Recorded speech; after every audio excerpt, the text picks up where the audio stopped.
제목이 있습니다. 제목 같이 읽겠습니다. 시작. 나는 여호와라. 아멘. 우리 지난주에 출애굽기 1장, 2장 이렇게 봤습니다. 1장, 2장을 잠깐 생각해 보면 이스라엘 백성들이 그 요셉을 알지 못하는 세왕이 일어남으로 고통을 당하고 그 고통을 당할 때 그때 모세가 태어나고 모세가 40세에 그것을 무엇인가 한번 해보려다가 광야로 도망 나왔던 사건이 지난주의 말씀입니다. 오늘 거기서부터 이어서 3장부터 해서 6장까지 전체를 보면서 주님이 우리에게 주시는 음성을 듣도록 할 것입니다. 이제 그 24절이 2장 24절 좀 볼까요? 2장 24절 25절 먼저 보고 그리고 3장 갈 겁니다. 2장 24절 25절 같이 읽겠습니다. 하나님이 그들의 고통 소리를 들으시고 하나님이 아브라함과 이삭과 야곱에게 세운 그의 언약을 기억하사 하나님이 이스라엘 자손을 돌보셨고 하나님이 그들을 기억하셨더라. 아멘. 여기 지금 이스라엘 백성들의 그 고통에 대해서 주님이 뭐라고 하시냐면 24절 중반에 고통 소리를 들으시고 그리고 24절 후반에 그의 언약을 기억하시고 25절에 이스라엘 자손을 돌보셨고 그리고 후에 기억했다 이렇게 되어 있어요. 그러니까 이스라엘 백성들의 고통을 들으시고 기억하고 돌보시고 기억하고 그러니까 하나님께서 그 백성들의 고통 그리고 그 백성과 하셨던 약속을 기억하고 그 백성들을 향하여 어떤 행위를 하시려고 하는 거예요. 그래서 3장에 이제 하나님이 그 백성을 건질 일을 시작하십니다. 우리 3장으로 넘어갈까요? 3장 1절 같이 읽겠습니다. 모세가 그의 장인 미디안 제사장 이드로의 양떼를 치더니 그 떼를 광야 서쪽으로 인도하여 하나님의 산 호렙에 이르매. 아멘. 지금 모세가 뭐 하고 있냐면 장인어른의 양떼를 치고 있었다 이렇게 말하고 있습니다. 원래 모세는 왕궁에서 40년 동안 자라면서 그 백성의 지도자로 훈련받았습니다. 그래서 이집트의 차기 왕의 후보로 거론되는 사람이었습니다. 그런데 거기서 나와서 광야에 40년 살면서 이제는 사람 이끄는 사람이 아니라 양 이끄는 자가 된 거죠. 이제 하나님께서 그를 양치기로 만들고 양의 목자 삼으셨습니다. 이 장면이 무슨 생각이 드냐면 하나님은 모세를 불러서 모세를 통하여 그 백성을 건지시는데 하나님이 주의 제자들을 부르실 때 특별히 베드로를 부르실 때 그러셨어요. 나를 따르라. 내가 너를 사람 낚는 어부가 되게 하리라. 이렇게 하셔서 주님이 그 백성을 이끄시는 사람을 선택했다면 지금 이 시대에 하나님께서는 모세를 목자로 훈련시키고 이제 후에 이스라엘 백성을 가나안 땅으로 이끄는 영적 목자로 서게 하실 것입니다. 이제 그가 양을 치러 호렙산까지 이렇게 유목을 하고 왔는데 그때 호렙산에서 우리가 잘 아는 대로 떨기나무에 불이 붙어요. 이 떨기나무가 종종 불이 붙는 나무예요. 이렇게 덩굴같이 생겨서 그렇게 크지 않은 나무인데 이 나무가 불이 타는 걸 보고 그냥 이렇게 보고 있었는데 꺼지지 않고 나무가 이렇게 흐트러지지 않는 걸 보고 신기해서 가까이 왔더니 주님께서 뭐라고 하시는지 볼까요? 자, 9절입니다. 3장 9절 같이 읽겠습니다.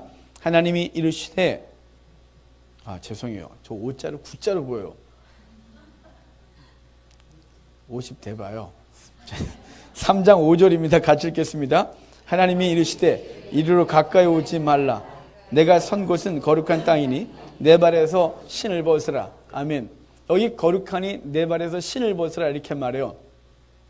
그러니까 그 땅이 다 똑같은 땅이에요. 그래서 그 땅 똑같은 땅이었는데 지금 주님께서 그 땅을 거룩하다 이렇게 말하는 거예요. 그 불꽃이 있는 그 땅까지 가까이 가고 있는데 가만 멈추라고 하고 이 땅은 거룩하니 내 신을 벗으라 이렇게 말해요. 왜 그 땅은 거룩할까요? 그 땅이 뭐 라인을 거놨을까요? 아니죠. 그 땅에 하나님의 임재가 있었어요. 하나님의 임재가 있어서 거룩해진 것이에요. 하나님과 함께하는 곳 거룩한 것이에요. 여러분 저와 여러분을 성도 이렇게 말해요. 거룩할 성 붙여갖고 우리가 뭐 대단한 사람입니까? 저 길거리에 있는 사람이나 우리나 비슷한데 왜 우리가 거룩하다 우리를 거룩하다 하셨냐면 주님이 우리와 함께 하셔서 그렇습니다. 하여간 주님이 임재하신 그 땅 거룩하니 내 신을 벗어. 그래서 신을 벗겨요. 여기 지금 모세에게 신을 벗기고 후에 40년 뒤에 모세 후계자 여호수아도 신을 벗기는 장면이 있습니다. 신을 벗는다라는 의미는 노예가 된다라는 뜻이에요. 당시 주인은 신을 신고 있었고 노예는 신을 벗었습니다. 그 신을 벗김으로 이제 그 인생의 주도권을 네가 갖는 것이 아니라 내가 갖겠다 이렇게 말하는 거예요. 그러니까 모세가 80년 자기 인생 자기가 주도했어요. 특별히 40년 전에 자기 힘, 자기 능력, 자기 지위 등등을 가지고 민족을 구해보겠다고 설쳐댔다가 살인하고 도망 나왔어요. 자기 인생 자기가 주도해서 자기 사역 감당해봤다고 그 정체성 분명했을 때 무엇인가 해봤는데 실패를 경험하고 40년 동안 사람 못 만나고 양치기 하면서 사람이 아닌 짐승 이끄는 자로 살았어요. 주님께서 그 모세 이렇게 말하는 거예요. 신벗어. 이제 네 인생 내가 살게. 그래서 주도권 뺏는 거예요. 그래서 모세는 신을 벗고 그 인생의 주도권을, 삶의 주도권을 다 누구에게 맡기냐면 하나님께 맡기는 것이에요. 여러분, 저와 여러분도 신 벗었다는 사실을 기억하셔야 됩니다. 우리 인생의 주도권을 주님께 맡겨놓은 거예요. 그런데 대부분의 크리스찬들 제가 보면 저도 종종 그래요. 신 다시 신는 우리의 모습이 있어요. 하나님 앞에 다 삶을 맡겼다고 하면서 어떤 상황을 만나거나 어떤 일을 할 때 다시 신 주워 신고 하나님이 아닌 자기 힘으로 뭔가를 해보려는 그 못된 본성을 다시 드러내는 거예요. 그러고 나면 실패를 하고 주 앞에 두 손 들고 나와 천부 의지 없어서라고 또 신 벗고 또 신 벗고 주께서 삶을 인도하시는 경험을 하다가 또 어느 순간 되면 또 그 속에 있는 자아가 뿔쭉 살아나고 자기가 인생 주도하겠다고 하나님 뜻이 아닌 방법으로 자기 인생 살다가 또 무너지고 이렇게 자꾸 반복하는 거예요. 여러분, 벗은 신발 주워 신지 마요. 인생 주께 다 맡기고 주님께서 이끄시는 삶이 무엇인지 알고 그분이 인도하신 대로 사는 거예요. 이제 모세 80년 자기가 자기 삶을 살았어요. 하나님 그러는 거예요. 이젠 내가 네 삶을 인도하겠다고.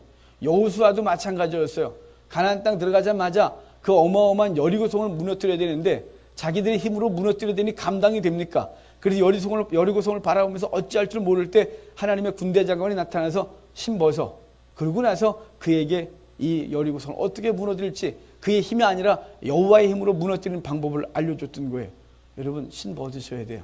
여전히 주 앞에 있으면서 신 신고 자기 인생 내 거라고 착각하고 산다면 강제로 신을 벗길 수도 있어요. 그러니까 신을 벗고 하나님의 주도권 인정하고 그 느부갓네살이 그 다니엘서 4장에 세상을 주관하는 이가 여호와인 줄 안다라고 했던 그가 짐승처럼 7년을 헤매다가 깨닫고 나서 여호와의 주권을 인정했던 것처럼 여러분, 우리가 그렇게 되지 아니하고 말씀을 통하여 여호와께 주도권을 내어 맡기고 주님께서 내 삶을 어떻게 인도하시는지 귀담아 듣고 그를 따르는 우리가 되기를 바랍니다. 그래 모세에게 신 벗기우고 나서 하나님께서 모세에게 이제 사명을 주실 것인데 그때 왜 모세를 불렀는지 그 백성에게 왜 보내는지에 대한 얘기를 할 건데요. 자, 한번 어디를 보냐면 자 9절 봅시다. 7절입니다. 자꾸 이렇게 다 9자로 보이는지 모르겠습니다. 7절 3장 7절입니다. 3장 7절 같이 읽겠습니다. 여호와께서 이르시되 내가 애굽에 있는 내 백성의 고통을 분명히 보고 그들의 감독자로 말미암아 부르짖음을 듣고 그 근심을 알고 아멘. 거기 이래요. 여호와께서 이르시되 내가 애굽에 있는 내 백성의 고통을 분명히 보고, 이 보고라는 히브리어가 라 이래요. 라. 이 라란 말이 주목하여보다, 뚫어지게보다 뭐 이런 뜻이에요. 그러니까 관심 있게 보고 있는 거예요. 하나님이 그 백성의 고통스러운 삶을 주목하여 보고 있는 거예요. 라 하신다 이렇게 말하는 거죠. 종종 우리가 삶의 어려움을 겪거나 실패를 경험하면 하나님 날 기억이나 하시나? 날 알기나 하셔? 하나님 내 기도 들키나 하시나? 뭐 이런 못된 생각을 할 때가 있어요. 아니요. 그 백성의 고통을 주님께서 보고 라 하시고 주목하여 보고 계속 보고 관심 있게 보고 그리고 그 고통을 어떻게 해요? 듣고 그들의 부르짖음을 들었다. 이 듣다 우리 잘 아는 단어예요. 쉐마 이스라엘, 들으라 이스라엘 그럴 때 어근이에요. 샤마 그러는데요. 그 백성들의 소리를 들었다. 여러분, 쉐마라는 말이 갖고 있는 건 단순히 귀로 듣는 걸 말하는 게 아니에요. 귀로 듣고 행동까지 가는 걸 쉐마 이렇게 말하는 거예요. 그러니까 주님께서 그 백성의 부르짖음을 들으면 어떻게 될까요? 행동을 가져간다면 주님께서 그 백성을 건지기 위하여 액션을 취해야 되겠죠. 그러는 것이에요. 그러고 나서 알고 이렇게 말해요. 이것도 또 우리 너무 많이 잘 아는 단어예요. 야다. 여러분, 그분이 경험하여 안다 이 말이에요. 그러니까 그분이 우리를 주목하여 보고 우리의 고통의 소리를 듣고 그리고 우리의 삶을 알고 이렇게 말해요. 그러니까 주님께서 우리를 다 아신다 이 말이에요. 우리의 패부를 아세요. 우리의 삶을 아세요. 우리의 고통을 아세요. 우리가 무엇 때문에 이 땅에서 믿음을 지키는 것이 어려운지 잘 아세요. 주님께서 이 땅에 오셔서 우리가 당하는 걸 다 당하셨어요. 굶주려 보셨고 명예욕의 시험을 당해보시기도 하셨고, 그리고 당신의 권능으로 이것들을 다 쓸어 엎으시고 당신의 나라를 세우고 싶은 이곳 사단에게 그 처음 40을 금식하시고 시험을 당하셨었어요. 그리고 3년 반 동안 사역을 하시면서 그 모든 걸 경험하셨어요. 그래서 히브리서 저자는 예수님이 우리의 모든 것들을 체휼하셨다, 겪으셨다, 아신다. 그래서 우리의 고통, 우리의 삶을 아시는 분이다, 이렇게 말했어요. 그러니까 지금 주님께서 이스라엘 백성들을 대하여 어떻게 하신다고요? 그 백성의 고통을 보고 그 백성의 부르짐을 들으시고 그 백성의 삶을 다 아시고, 그러면요 그 다음 절에 그 백성을 건져내서 그의 나라로, 가나안 땅으로 데려가신다, 이렇게 말하고 있는 거예요. 성도 여러분, 주님께서 우리를 향하여 보고 듣고 아시고, 그래서 우리를 반드시 그 나라로 이끄실 분을 믿으시길 바랍니다. 영혼의 구원뿐만 아니라 그분의 구원은 총체적 구원이라서 주님께서 우리의 영혼을 건지시되 육신을 내가 마음대로 됐어야 내 육신에 신경 안 쓴다가 아니라 그분은 우리의 삶을 다 기억하시고 그 속에서 우리에게 우리의 하나님으로서 분명히 드러나시기 위하여 우리의 삶에 대하여 관심 갖고 보고 계시고 우리의 부르심을 들으시고 우리 삶을 아시고 그곳에서 이끌어내셔서 주님이 당신의 백성이 거할 곳에 안식의 땅에 영적 안식으로, 삶의 안식으로 이끄시는 분이라고 주님이 말씀해 주고 있는 것이, 이제 그 얘기를 듣고 모세가 그런 분이십니까? 그럼 나를, 자기를 백성들에 보내는데 누가 보냈는지를 알아야죠. 그래서 자기를 보내는데 자기가 아무것도 알 수 없는 존재인 거예요. 자, 한번 11절 봅시다. 3장 11절 같이 읽겠습니다. 모세가 하나님께 아뢰되 내가 누구이기에 바로에게 가며 이스라엘 자손을 애굽에서 인도하여 내리이까? 여러분, 지금 하나님께서 그 백성에 대하여 보고 그 고통을 듣고 알고 건져내어 데려가리라 그랬는데 너를 통해서 하겠다고 하니까 모세가 하는 말이 내가 누구이기에? 라고 물어요. 나 같은 게 무엇인데 그 일을 할 수 있습니까? 이렇게 묻는 거예요. 모세 40년 전엔 자기가 무엇인가 하려고 했어요. 그런데 실패하고 좌절하고 난 이후에 그에게 사명이 오니 내가 무엇이기에? 이렇게 물으는 거예요. 왜 나 같은 것을 이렇게 쓰십니까? 이러는 거죠. 지난주에 85차 집회를 이렇게 했어요. 그런데 이제 공부하러 오신 목사님들 중에 이런 얘기를 하시는 분이 있어요. 목사님, 어떻게 나 같은 걸 그렇게 부르셨는지 모르겠다고. 그렇지 않겠어요? 학벌로는 하버드 수석, 입학 수석 졸업 이런 사람으로, 권능으로는 손만 대면 모든 일이 벌어지, 손 대면 팍 넘어지기도 하고 병도 낳고 막 이런 사람으로, 눈 한번 짝짝하면 어젯밤 사건을 아는 사람으로, 리더십 하면 최소한 엄청난 카리스마가 있고 뭐 링컨 정도 되는, 일부 때 히틀러 했다가 말았어요. 나쁜 놈 들어갖고. 하여간 그런 강력한 지도력을 갖고 있는 사람, 그런 사람 쓰셔서 하나님의 나라를 세워야지. 어떻게 나 같은 놈을. 난 아무것도 할 줄 모르는데요. 세상에서 실패하고 넘어져 보고 자기 자신이 어떤 존재인지를 알면 이렇게 말할 수밖에 없어요. 내가 누구이기에. 그리고 우리가 뭘 할 수 있겠습니까? 주의 나라를 세우겠다고 이 땅에 하나님의 나라를 세워달라고 눈물로 기도하고 무엇인가 이 한 몸 하나님을 쓰임받겠다고 애쓰지만 가끔 돌아보면 내가 무엇 할 수 있습니까? 라고 절망하게 되고 낙담하게 돼요. 자기에게 눈이 돌아왔을 때요. 그렇게 낙담하고 있는 모세를 향하여 주님이 뭐라고 하는지 들어볼까요? 12절이에요. 같이 읽겠습니다. 하나님이 이르시되 내가 반드시 너와 함께 있으리라. 내가 너희가 이 산에서 하나님을 섬기리니 이것이 내가 너를 보낸 증거니라. 지금 모세는 내가 누구이기에? 그랬더니 주님이 내가 너와 함께 할 거야, 이렇게 말해주는 거예요. 그러니까 모세는 자기 힘으로 무엇인가를 또 해야 된다는 이 답답함이 있었어요. 주님께서 그러는 거예요. 네가 하는 거 아니야. 내가 너와 함께 하여, 이렇게 말하는 거예요. 내가 너와 함께 하여. 여러분, 주님이 함께 하신대요. 전능하신 하나님이 함께 하여 그 일을 이루겠다고 말해주는 거예요. 마태복음 28장에 이제 맨 마지막에 보면 주님께 승천하시면서 내가 너희와 함께 하겠다, 이렇게 말씀하세요. 그래서 복음을 증거하라고 하시거든요.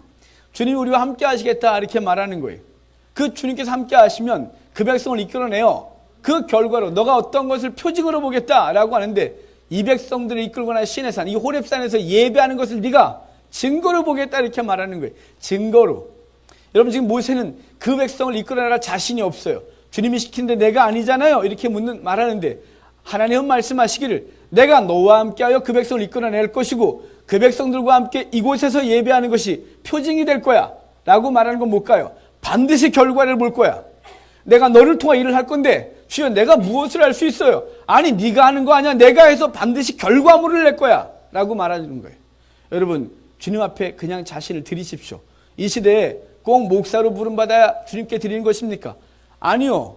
그냥 하나님께서 부르신 그 자리에서 삶의 자리에서 주의 백성으로 살면서 하나님께서 이 시대에 나를 통해 하시고자 하는 일이 무엇인지 알고 그를 위하여 삶을 드리면 반드시 열매를 거두게 하시는 거예요. 영적 열매, 영혼의 열매, 사역의 열매, 삶의 열매들을 맺게 하시는 거예요. 보게 하리라. 그것이 증거가 될 거야 라고 해서 아직 보이지도 않고 기대할 수 없는 것 그것을 가지고 너가 볼 것이야 이렇게 말을 주고 모세를 이끌고 있는 장면을 보는 거예요. 여러분 주님을 기대하십시오. 이 시대에 하나님이 세우신 사람 필요 없는 사람이 아무도 없습니다. 하나님 부르셨을 땐 이유 있어 불렀습니다. 왜 날요? 왜 나 같은 것을요? 그렇게 말하지 마십시오. 하나님이 실수하지 않으시고 그분은 반드시 우리를 불러서 하나님의 나라를 세우실 줄 믿으시기를 바랍니다. 13절 14절 같이 읽을까요? 모세가 하나님께 아뢰되 내가 이스라엘 자손에게 가서 이르기를 너희의 조상의 하나님이 나를 너희에게 보내셨다 하면 그들이 내게 묻기를 그 이름이 무엇이냐 하리니 내가 무엇이라고 그들에게 말하리이까? 하나님이 모세에게 이르시되 나는 스스로 있는 자니라. 또 이르시되 너는 이스라엘 자손에게 이같이 이르기를 스스로 있는 자가 나를 너희에게 보내셨다 하라. 지금 모세가 일단 인정을 하고 그럼 내가 가갖고 그 백성들한테 내가 누가 보냈다고 말해야 되는 거예요. 이렇게 말하는 거예요. 그랬더니 나는 스스로 있는 자 아니라 여호와다 이렇게 말씀해 주시는 거예요. 여러분 이 놀라운 말씀을 기억하셔야 돼요. 나는 여호와다. 오늘 본문에 2장 3장부터 6장까지 나는 여호와다 라는 의미의 말을 약 9번 정도 반복하세요. 주님이 나는 여호와라. 너를 보낸 건 나 여호와다 뭐 이런 식으로요. 그리고 그냥 여호와라는 이름 더 많고요. 나는 여호와다. 왜 나는 여호와다? 난 스스로 있는 자라 말할까요? 여러분 지금 모든 우상들은 피조된 것이었습니다. 그리고 세상의 권력 앞에 다들 두려워 떨고 있습니다. 그때 주님이 말하는 것입니다. 나를 보낸 이가 누구냐면 여호와다. 스스로 있는 자다. 그분이 세상을 주관하고 그분이 세상을 운영하고 그분이 구원하기도 하시고 심판하기도 하시는 그분 전능자 주권자가 나를 보냈다. 이렇게 말하고 있는 거예요. 성도 여러분 이 시대를 주관하시는 분이 하나님 줄 믿으시길 바랍니다. 그래서 하나님께 무릎 꿇는 것만큼 가장 큰 능력은 없는 것입니다. 하나님 앞에 기도하는 것이 가장 큰 힘인 것입니다. 어떤 액션을 취하기 전에 반드시 무엇을 하냐? 기도해야 하는 것이에요. 기도하지 않고 하는 행동들은 실패를 보고 넘어지고 아파하고 그렇게 되는 것입니다. 여러분 하나님을 인정하고 그분께 무릎 꿇는 우리가 되어야 될 것이에요. 그리고 전능하신 하나님 어떻게 한다고? 그 다음 절에 보면 이래요. 조상의 하나님. 아까도 말했어요. 조상의 하나님이라고. 아브라함과 이삭과 야곱의 하나님. 그 전능하신 하나님 스스로 계신 여호와께서는 어떤 분이냐? 너희와 약속했고 너희에게 조상들에게 복 주기로 하셨던 그분이 날 보내셨다. 그리고 그것을 기억하셨으니까 이제 그 언약을 성취하러 왔다고 말하라고 하는 것이에요. 이제 하나님께서는 이 이후에 하나님의 강력한 손으로 그 너희를 이끌어낼 것이고 그 백성들에게 빈손으로 나오지 않고 그 모든 것들을 갖고 나오리라 라고 말했는데요. 그러고 나서 하나님께서 모세에게 이제 표적을 보여주세요. 자, 4장으로 갑시다. 4장 2절이에요. 4장 2절 같이 읽겠습니다. 여호와께서 그에게 이르시되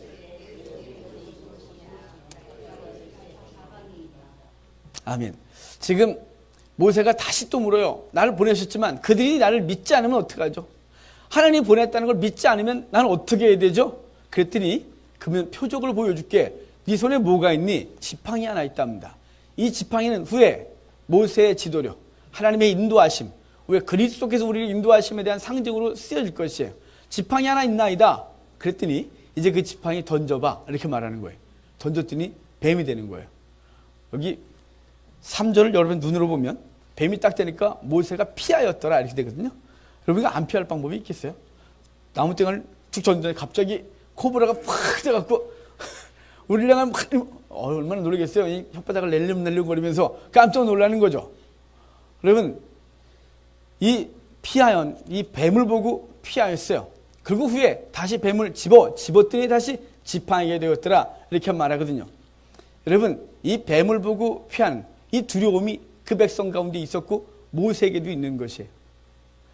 사단이 그 뱀으로 에덴에 등장하고 그리고 사람을 유혹하여 넘어뜨린 이후에 사단은 계속해서 성도들을 넘어뜨리고 공격하는 데 앞장서요. 지금 모세가 그 백성을 이끌어야 되는데 가서 싸워야 될 자가 누구냐면 바로였어요. 여러분 혹시 이집트 유물전이나 영화나 사진이나 이런 거 보신 적 있어요? 바로의 이미지. 원피스 하나 입으시고 우통을 벗으시고 황금 체인 쫙 거시고 그리고 여기 풍뎅이 하나 딱 달고 그 풍뎅이는 태양신을 상징해요. 황금으로 이렇게 관을 만들었는데 여기 이렇게 된 거 하나 있었어요. 코브라 이렇게 있어요. 하여간 이집트 바로, 이 바로는 이스라엘 백성들에게 뱀 같아요. 두려운 존재인 거예요. 그래서 피하고 싶은 존재예요. 모세 지금 피하고 싶어요. 그 앞에 서는 것 두려워요. 40년 전의 악몽 떠오르는 거죠. 설 수 없나이다. 집었더니 다시 지팡이가 되었더라. 예수 그리스도가 창세기 3장 15절에 그리스도를 통하여 사단의 머리를, 뱀의 머리를 밟을 거라고 말씀하셨어요. 그분이 사단의 권세를 제어하시는 거죠. 누구 때문에요? 죽기를 두려워하는 저와 여러분을 위해서 그분이 육체를 갖고 이 땅에 오셨다고 히브리서 2장에 말씀하고 있는 거예요. 히브리서 2장에 죽기를 무서워하는 우리 때문에 그분이 육체를 갖고 오셔서 기꺼이 죽으심으로 우리를 건지신 것을, 사단의 권세로부터 건지셔서 주의 백성 삼으신 것을 말씀하고 있는 거예요. 첫 번째 비유가 그래요. 이 표적이. 만약에 이것도 믿지 않는다면 다음 것이 있다. 네 손을 품속에 넣어봐. 그랬더니 넣었다 빼니까 나병이 걸렸어요. 문둥병이. 다시 넣었다 빼봐. 그랬더니 깨끗해졌어요. 여러분, 만약에 모세가 넣었다 뺀 것만 갖고서 있었으면 모세는 부정한 거죠. 사람들이 거부하고 싫어하는 거죠. 그렇지 않겠어요? 볼래? 이러면 우리 같으면 신기해요. 그러겠어요? 다 도망가지. 자, 모세가 이거 손 뺐다 넣고 넣었다 빼고 그래서 문둥병이 됐어요. 부정한 존재예요. 그런데 여기서 끝나지 아니하고 다시 넣었다 뺨으로 정결케 되었어요. 모세가 맨 처음에 사람들한테 갔을 때 메시아처럼 대우받아요. 와, 건질 자가 왔구나. 그랬는데 모세가 바로 앞에 나갔다 오자마자 곧바로 그를 부정한 사람 취급해요. 왜 왔냐? 언제? 우리가 널 언제 세웠어? 그러면서 계속 박해를 하고 백성들이 싫어해요. 그들을. 그러다가 하나님께서 그를 통하여 그 백성을 이끌어내실 때 그때 그 모세를 통하여 하나님의 일이 벌어지는 걸 아는 거예요. 예수님이 이 땅 가운데 오셨는데 요한복음 이렇게 말해요. 하나님이 자기 땅에 오면 자기 백성 영접지 아니하고, 그래서 뭐라 그래? 영접하는 자는 하나님의 자녀와 권세를 자녀가 되는 권세를 주신다고 말씀했어요.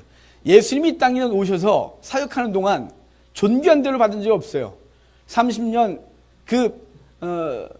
삶을 사시면서도 목수의 아들로, 전승에 의하면 어릴 때 요셉이 죽어서 아버지는 예수님은 소년가장으로 자랐다는 설이 있어요. 예수님이 3년만 사역하면서 그분을 향하여 다 부정하게 봤어요. 그래서 요한의 제자들이 이렇게 말했어요. 바리새인과 우리는 한 주에 2번씩 금식하는데 너는 어떻게 먹고 마시느냐? 어떻게 너희 스승은 죄들과 이렇게 어울리냐? 그도 직업이 또 목수였고, 그리고 그 예수님의 제자들이 다 부정한 직업군을 갖고 있었어요. 부정한 대우를 받았죠. 하지만 그분을 통하여 그분이 후에 죽으시고 난 이후에 그를 십자가 못 박은 자들도 그는 진정 하나님의 아들이었다 이렇게 말하고, 그가 부활 이후에, 승천 이후에 성령이 임하시고 나서 그를 통하여 우리가 정결케 됨을 알게 되는 것이, 그래서 부정하게 됐다가 깨끗하게 되는 거예요. 이것도 믿지 아니하면 이제 세 번째 것이 있다라고 말하면서 너는 애굽 하수를 퍼다가 이제 땅에 쏟아 부으면 그것이 피가 되리라. 이것은 믿으리라. 이렇게 말했어요. 피가 되리라 라는 뭘까요? 반드시 사망과 관련된 게 이 피인 것이죠.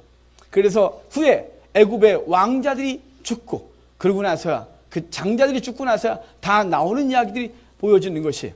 주님께서는 그 당신의 피로 우리를 건지시고 그들을 심판하시고 나서야 그분이구나. 라고 알게 될 것에 대하여 이미 예고하시고 이곳에서 말씀해 주고 있는 것이에요. 그래서 피가 되리라 라고 말했단 말이에요. 자, 이렇게 하나님께서 그 백성을 부르는, 이제 모세를 보내라고 하는데, 모세가 여전히 이렇게 말해요. 자, 한번 볼까요? 10절에, 이제 아까 피까지 얘기해놓고, 10절에 모세 얘기 보겠습니다. 같이 읽겠습니다. 모세가 여호와께 아뢰되, 주께서 주의 종에게 명령하신 후에도 역시 그러하니 나는 입이 뻣뻣하고 혀가 둔한 자니이다. 지금 모세가 이렇게 말해요. 이렇게 분명히 이런 사인을 봤음에도 불구하고 또 핑계하는 거예요. 가고 싶지 않은 거예요. 그래서 주여, 나는 입이 둔한 자니이다. 난 뻣뻣하대요. 난 아무것도 못한대요. 정말로 그런 것 같아요. 모세도 발음이 안 좋았을 것 같기도 하고요. 저기 신약에 가면 또 한 분 계세요. 글에는 능한데 말에는 졸하신 분. 사도 바울이죠. 제가 위로를 받아요. 제가 일부 때는요, 혀가 아직 안 풀려갖고 얼마나 헤매는지 몰라요. 민망할 정도로 이렇게 오늘 아침에 더 헤맸어요. 막 혀가 꼬이는 것 같고 마비되는 것 같고. 오죽하 있으면 저희 아버지가 그랬을까요? 넌 목사 못 된다고. 네 발음 갖고 아무도 못 알아듣는데요. 지난 교수 때 시작한 첫날 시작하자마자 여기 앉은 분 여기 앉은 분 한 분, 두 분이 이렇게 말씀하시는 거예요. 한 분은 아예 공개적으로 못 알아듣겠다고. 발음이 안 좋아서. 그래서 이쪽에 앉은 분은 쉬는 시간에 한 이틀 정도 됐나? 못 알아듣겠대요. 진작 말씀하셔야죠. 그렇다고 방법은 없어요. 제가 발음이 안 좋아지게 갑자기 좋아지지도 않고 거기다 5일 동안 성경을 강조하다 보니까 얼마나 말이 빨라져야 돼요. 말 빠르지 발음 안 좋지. 네, 나중에 4일 정도 되니까 좀 알아듣겠죠. 이제는 여러분 다 알아들으시잖아요. 저는 모세 난 입이 둔한 자니이다. 위로받고요. 바울이 글은 탁월한데 마주보면 말 잘못하는 이 바울의 모습 위로가 되기도 하고요. 근데 지금 그러는 거죠. 지금 모세는 가고 싶지 않은 거예요. 그래서 난 혀가 둔한 자 아니다. 그랬더니 주님이 이렇게 말해요. 야, 네 누가 만들었니? 네 손 누가 만들었니? 계속 이렇게 말하거든요. 여러분, 주님이 만드셨어요. 그러면 이렇게 말씀하셔야죠. 그거 내가 만들었어. 내가 네가 했지. 개떡같이 말해도 찰떡같이 알아듣게 할 거야. 할렐루야. 이렇게 해야 되는데 주님이 이렇게 말해요. 네 내가 만들었어. 아론을 보내줄게. 말 잘하는 형 아론을 보내주마. 그래서 아론을 통하여 모세가 얘기하면 아론이 모세를 하나님처럼 여기면서 아론이 대언하고 하나님을 감당하는 거예요. 그러니까 우리의 모습, 우리의 부족함, 이거 핑계할 게 아닌 거예요. 하나님의 부름이 분명하다. 그러면 네, 그러고 감당하는 거예요. 주여, 나는 이게 부족하고요. 주여, 난 뭘 가진 게 없고요. 아니요, 주님이 하라 하시면 감당할 일 준비하고 계신 거예요. 내 입술로 안 되면 다른 사람의 입술로 하실 거예요. 내 손으로 안 되면 다른 사람의 손으로 하실 거예요. 내 돈으로 안 되면 다른 사람의 돈으로 하실 거예요. 내 능력으로 안 되면 다른 사람의 능력으로 하실 거예요. 하나님 앞에 부름받는 것이 중요하고 쓰임받는 게 중요하고 순종하는 게 중요하고 그 자리에 서 있는 게 중요한 거예요. 핑계하지 말고 주님이 우리에게 하시고자 하면 그냥 그 자리에 있는 것이에요. 그러고 나서 하나님이 이제 모세를 계속 설득을 하시는데 하나님이 또 모세가 감당하지 못할 소리를 마지막으로 한번 하셨어요. 자, 21절 한번 볼까요? 4장 21절 같이 읽겠습니다. 여호와께서 모세에게 이르시되 내가 애굽으로 돌아가거든 내가 내 손에 준 이적을 바로 앞에서 다 행하라. 그러나 내가 그의 마음을 완악하게 한즉 그가 백성을 보내주지 아니하리니. 지금 가라 그래놓고 내가 걔의 마음을 바로의 마음을 완악하게 할 거야. 그럼 걔가 안 보내줄 거야. 어쩌란 말이에요 지금. 그리고 완악하게 한다면요. 옛날 성경에는 강팍하게 한다 이렇게 돼 있어요. 그래서 저 성경 공부하시던 분이 저한테 종종 묻는 질문이 있어요. 목사님, 저보고 하나님이라네. 목사님, 하나님 이상해요. 뭐가요? 아니 바로를 가만히 있는 바로를 강팍하게 하신다 이러고 강팍하고서 때린대요. 이런 거예요. 착한 애를 갖다가 승질 나게 막 해서 아우 왜 이래 왜 이래 막 아우 왜 이래 이게 승질을 내고 있어요. 이렇게 했다는 거예요. 느낌이 그렇잖아요. 하나님 바로의 마음을 완악하게 하시고 그래서 그 백성들을 내어주지 않을 것이고 그때나 큰 권능으로 그를 팍 친 다음에 그를 이끌어내리라. 바로가 너무 불쌍한 거예요. 이 본문에 느낌상. 여러분 지금 우리 느낌이 그래요. 그 완악하게 한다는 말이 무엇인지를 알면 오해하지 않을 거예요. 완악하게 하시다, 완악하다라는 말을 이해하려면 은혜란 말을 이해해야 돼요. 은혜란 말이 뭐냐면요, 붙들어주다 이런 뜻이에요. 그러니까 은혜가 갖고 있는 뜻이 뭐냐면 붙들어주심이에요. 뭐냐면 활시로 이렇게 딱 당기고 있는 걸 은혜라 그래요. 이 활은 뭐냐면 우리의 죄성이에요. 우리는 죄를 짓겠다고 딱 준비된 사람들 같은 거예요. 기회만 되면 언제든지 죄를 짓겠다고. 기회가 없어서 죄를 못 지신 거예요, 여러분들이. 마음에 언제나 죄를 줄 준비가 돼 있다. 이게 인간 속에 있는 이 죄성인 것이, 이게 얼마나 탄력이 좋은지 딱 준비하고 있다가 딱 놓는 순간 팍 튕겨나가서 정말 걷잡을 수 없는 죄를 줄 수 있는 게 우리란 말이에요. 어느 날 갑자기 승질이 팍 나왔고 성도답지 않은 모습을 보이기도 하고, 재물을 보고 막 유혹을 받기도 하고, 그리고 음욕이 불타오르기도 하고, 권세욕에 휩싸여갖고 지금 자기가 가는 것이 잘못된지 잘된지 모르고, 정말 우리의 죄성이 이게 통제가 안 되는 죄성을 갖고 있어요. 그걸 이렇게 붙들어 주는 걸 은혜라 이렇게 말하는 거예요. 그래서 여러분 이렇게 기도하잖아요. 주여 날 붙들어 주소서. 뭘 붙들어 달라고요? 날 붙들어 달라고. 세상적인 내 심정 붙들어 달라고. 죄를 향해 달려나가 나를 좀 붙들어 달라고. 이 유혹 앞에서 자꾸 굴복하려고 나를 붙들어 달라고. 그렇게 기도하잖아요. 저도 맨날 기도하고 붙들어 주소서. 나를 붙들어 주소서. 우리 민족을 붙들어 주소서. 우리 한국교회를 붙들어 주소서. 우리 교회 붙들어 주소서. 우리 집사님 붙들어 주소서. 붙들어 달라는 것밖에 없어요. 뭔 기도하다 보면 다 붙들어 달래요. 은혜를 붙들어 준다 이렇게 말하는 거예요. 그러면 은혜와 반대, 붙들어 준 거 반대가 뭘까요? 내어버려 두심. 그리고 로마서에 그래요. 로마서 1장에 이방인들의 죄를 거론하면서 그들의 죄성대로 내어버려 두시고, 내어버려 두심. 강팍하게 하는 게 뭐냐면, 완악하게 한다 하는 게 뭐냐면, 얘가 원래 착했는데 하나님이 승질을 돋궈서 승질 내게 한다는 게 아니라, 하나님이 그 죄성, 그 바르고 원래 포악하고 승질이 더럽고 못했는데 그걸 꽉 붙들어주고 있는 거예요. 그걸 칼빈이 이렇게 말했어요. 인간의 타락 이후에 인간의 심령에 모든 사람의 마음에 두 가지는 남겨뒀대요. 하나는 양심, 하나는 종교성이에요. 절대제에 대한 경외감이 모든 사람이 있어서, 모든 민족 가운데 있어서 누가 가르쳐주지 않아도 인간은 신을 찾아요. 인간은. 짐승은 아무도 안 찾아요. 원숭이가 어디서 제사하는 거 보셨어요? 걔가 아무리 똑똑해도 갑자기 어디 예배당 와갖고, 옛날에 로니는 그놈 좀 하는 것 같았는데, 그러니까 걔가 갑자기 하나님 잡고 앉아갖고 주여 내 주의 뜻대로 살겠나이다. 내가 어떻게 하면 주의 뜻대로 살까요? 그래서 저 정문 앞에 내가 지저대고 꼬리 이런 데로 사람을 내가 오게 하겠는데, 그런 게 본 적이 없어요. 짐승은 안 돼요. 누구에게만요? 인간에게만 있는 게 종교성이에요. 그 다음에 뭐가 있냐면 양심을 남겨뒀어요. 그래서 믿지 아니한 자들도 도덕과 윤리성이 있고 전 세계 열방에 다 다녀도 그 양심은 똑같아요. 살인은 나쁜 거고, 폭력도 나쁜 거고, 간도 나쁘고, 도적질도 나쁘고, 이것도 다 나쁜 거예요. 그 나쁜 것과 선한 것이 분명한 거예요. 인간 속에 동일하게 집어넣어놨어요.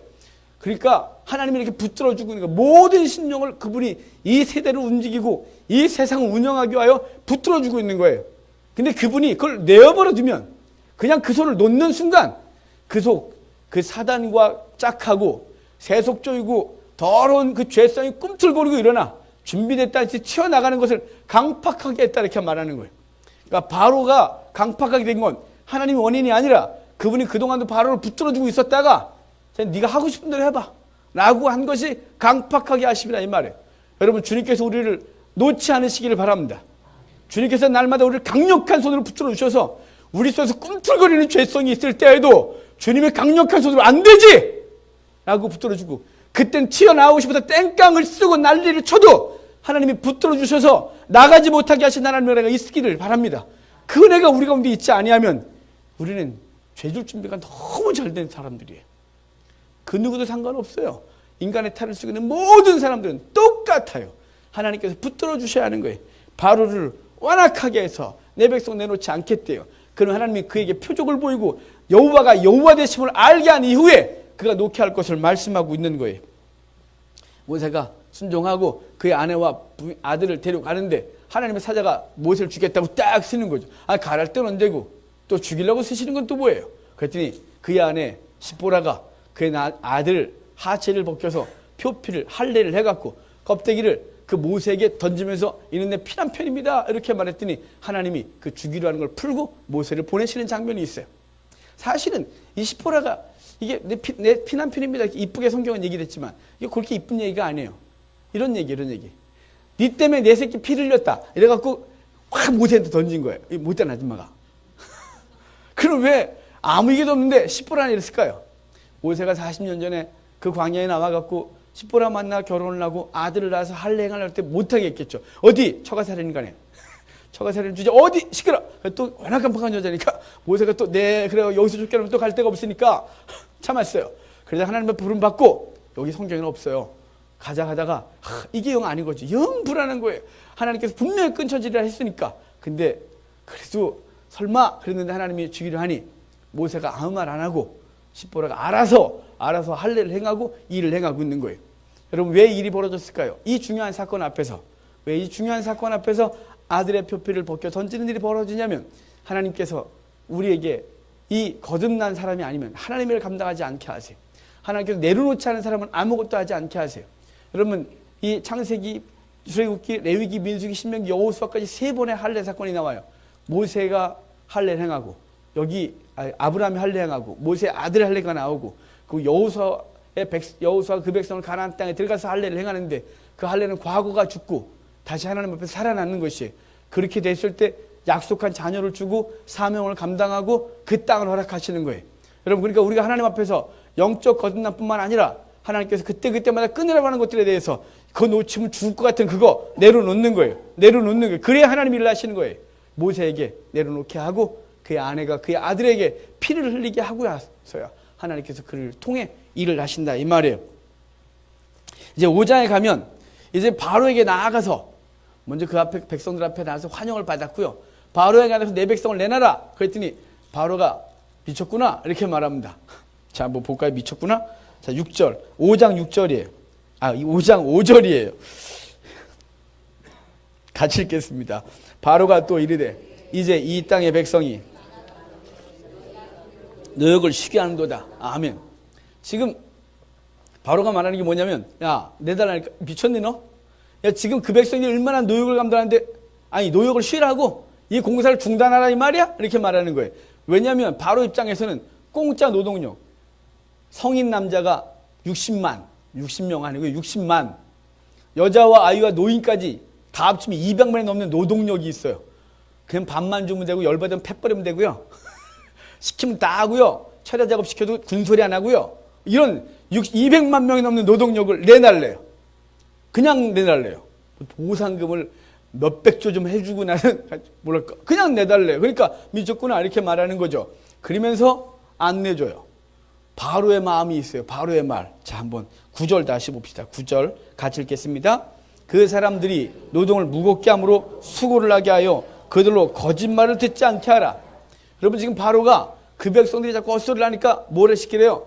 노동을 버겁게 하래. 힘들게 시키래요. 삶이 힘들어지면 모세가 여호와께서 보냈다고 하는 이 말을 거짓말로 알아들을 거야. 이렇게 말하는 거예요. 거짓말로. 여러분 이때도 똑같은 거 아세요? 하나님께서 우리에게 은혜를 주시고 말씀을 주셨는데 그걸 흔들어 놓는 게 사단을 어떻게 흔들어 놓냐면 삶을 어렵게 해요. 갑자기 잘 나가던 거 무너지게 하고 관계 있던 게 끊어지기도 하고 나 괜찮은 것 같았는데 이게 힘들어지기도 하고 막 이러는 거예요. 그러면 이 속에서 어떤 생각이 드냐면 하나님 계시니? 살아계신 거 맞나? 나 부른 거 맞아? 막 이런 소리를 하는 거예요. 그러면서 그때 내가 들었던 게 거짓말이었나 봐. 내가 뭘 착각했나 봐. 이렇게 된다는 거예요. 지금 여기 이렇게 말하는 거예요. 그들의 삶이 고역스러워지면 그들은 모세가 한 말을 거짓말로 생각할 거야. 이렇게 말하는 거예요. 이게 정말 잘 통하는 거예요, 여러분. 여러분 삶 가운데 어려움이 와도 주의 말씀은 진리라는 사실을 기억하시기를 바랍니다. 제가 신학생에서 너무 어려워서 고3 때 하나님을 강력하게 만나고 난 이후에 제 인생이 확 바뀌었어요. 확 바뀌었는데 신학교에 입학을 했는데요. 입학해도 바뀐 건 없잖아요. 삶은 여전히 어려워요. 기숙사 생활하는데 기숙사비를 낼 수가 있어요. 돈이 없어갖고. 뭐 서울에 오면 코베기 한다는 시골에 서울에 한 번도 못 나와봤어요. 저는 서울에 와서 얼마나 신기한지 몰라요. 전철도 신기하고요. 진짜 신기했어요. 원서 사러 왔을 때 저희 친구놈이 공고 다니다가 먼저 서울 와서 취업했거든요. 걔가 저한테 전철에서 망신을 준 적이 있어요. 전철을 딱 타더니 너 처음 타봤지? 재밌지? 신기하지? 막 창피해서 조용히 해. 막 더 크게 해서 아주 나쁜 놈이. 서울 하면 고백하는 줄 알았어요. 신학교육 하는데 어떻게 돈을 벌어야 할지 모르겠고 알바를 어떻게 하는지도 모르고 뭐 알바가 어디 있어요? 아무것도 모르죠. 그러니까 기숙사에 못 내고 강제 금식하고 하반신 마비 오고 하도 굶어갖고 너무 힘들고 교회 가는데 옷이 없으니 선배들 셔츠 하나 이렇게 얻어서 넥타이나 메고 겉옷은 없는데 사람들한테 말하기를 더워서 겉옷은 안 입고 다녀 이러고 거짓말하고 돌아다니고 제 삶이 너무 거지 같았어요. 알바해갖고 돈 열심히 벌면 오갈 데 없는 녀석 대가 하나 데리고 살았는데 걔가 다 써갖고 등록금 못 마련하고 그 군대 갔어요. 하나님 안 계신 것 같았어요. 그럴 때 하나님 안 계시구나 이렇게 생각했어요. 여러분 삶이 어려워지면 주의 복음이 주의 말씀이 거짓말처럼 들려요. 거짓말. 거짓말. 나한테 이런 일이 안 벌어지거든요. 거짓말. 여러분 이 바로가 생각했던 성도도 그렇게 될 거라고 하는 이 말이 진리가 아니라 사실 여러분의 삶으로 증명하시기를 바랍니다. 주의 말씀은 우리의 삶이 어려워도 진리는 진리인 것입니다. 자, 그 다음에 볼까요? 21절 보여. 이 말이 얼마나 실현이 되는지 21절에 5장 21절 같이 읽겠습니다. 그들에게 이르되 너희가 우리를 바로의 눈과 그의 신하의 눈에 미운 것이 되게 하고 그들의 손에 칼을 주어 우리를 죽이게 하는도다. 여호와는 너희를 살피시고 판단하시기를 원하노라. 이거 누가 누구한테 한 거냐면 이스라엘 백성들이 모세와 아론한테 한 얘기예요. 그러니까 모세가 나간 이후에 지푸라기 주지 마. 그리고 이전과 동일하게 벽돌을 만들려고 그래. 그러고서 괴롭히고 책치질하니 백성들이 너무 힘들어하고 나와갖고 모세와 아론을 만나서 하는 말이 뭐냐면 너희 때문에 우리가 바로의 미운 눈이 바뀌었대요. 바로에게 미운 자가 됐다는 거예요. 세상이 보기에 우리는 미운 물건이 된 거죠. 예수 믿고 제대로 해보려고 그랬더니 세상이 우리를 박해하고 실패하게 하고 넘어지게 하고 너희 때문이야. 그럼 하나님 뭐래요? 하나님 얘네들 좀 어떻게 혼내주래요. 얘네 때문에 그랬다고. 여러분 바로가 1차 성공을 합니다. 근데 이것은 누구의 계획이었습니까? 하나님의 계획이셨습니다. 바로를 완악하게 하고 그리고 그에게 10가지 재앙을 통하여 여호와가 여호와 되심을 그들과 이스라엘 백성에게 알게 하고 그리고 그들을 이끌어낼 건데 바로 이런. 근데 그 과정 속에 성도가 넘어지고 있다는 것이 성도가 넘어지지 말아야 될 사람들이 그러니까 모세도 넘어져요. 이렇게 말해요. 어찌하여 이런 일이 벌어집니까? 내가 저들을 낳았나이까? 왜 날 불러갖고 이렇게 고통스럽게 하십니까? 미안하게 라고 말하는 거예요. 여러분 목사도 그래요. 막 축복해주면 막 정말 잘만 되면 얼마나 좋을까요? 우리 교회면 다 잘 돼. 목사가 간절히 바라는 겁니다, 여러분. 근데 우리 교회한테 망해. 제가 얼마나 하나님 앞에 진짜 주여 왜 그러세요? 딴 데서 망한다면 우리 교회 와서 잘 돼야지. 왜 딴 데서 막 그러다 힘들어서 우리 교회 와서 결정을 냅니까, 주여? 딴 데서 망해서 오게 하셔야지. 막 그러는데 여러분 목사가 얼마나 답답하게 모세가 똑같아. 왜 이러십니까, 주여? 라고 하는 거예요. 그랬더니 하나님이 모세를 다시 부르셔서 모세와 아까 우리가 설교하기 전에 읽었던 그 본문을 주시면서 나는 여호와라. 나는 여호와라. 이렇게 말씀해 주고 있는 거예요. 자, 6장 5절 좀 봅시다. 6장 5절. 오늘 5절 되게 많이 읽네요. 오늘 하다 보니까. 같이 읽겠습니다. 이제 애굽 사람이 종으로 삼은 이스라엘 자손의 신음소리를 내가 듣고 나의 언약을 기억하노라. 예, 기억하겠대요. 자, 7절도 봅시다. 너희를 내 백성으로 삼고 나는 너희 하나님이 되리니 나는 애굽 사람의 무거운 짐 밑에서 너희를 빼는 너희 하나님 여호와이신 줄 너희가 알지라. 예, 나는 여호와라. 내가 너희를 끌어내겠다. 나는 여호와라. 그 언약을 지키겠다. 나는 여호와라. 이렇게 반복하고 있는 거예요. 여러분 주님이 여호와십니다. 스스로 있는 자십니다. 그분은 전능자시고 이 세상을 주관하시는 분이십니다. 여러분 그 하나님을 신뢰하는 우리가 되기를 바랍니다. 넘어지지 마시고 세상과 타협하지 말고 하나님의 말씀을 듣다가 아멘 했다 갑자기 환경이 어려워지면 세상과 죄의 염려로 인하여 세상으로 떨어져 나가는 그 가시밭 같은 심령 되지 말고 하나님 앞에 묵묵하게 주님 바라보면서 나는 여호와라고 하신 주의 말씀을 기억하고 그분이 주관하시고 그분이 책임지고 그분이 무엇인가 이룰 거를 믿으시길 바라요. 그 내가 여호와인 걸 너가 어떻게 알겠다고요? 이 백성을 이끌고 어디로요? 저기 시내의 산에서 예배하는 것을 너가 증거로 보겠다고 했어요. 증거로. 그러니까 우리의 삶을 통해 하나님이 일하시는 걸 후에 증거로 보실 거예요. 반드시 하나님께서 우리를 부르신 것의 열매를 이 땅에서 보든지 이 땅에서 내가 만족한 걸 못하면 저 하늘나라에서 볼 것이에요. 하나님 앞에서 요동하지 않는 나는 여호와라 라는 이 말씀을 기억하고 또 한 주간 살고 승리하는 우리가 되기를 주의 이름으로 축복합니다.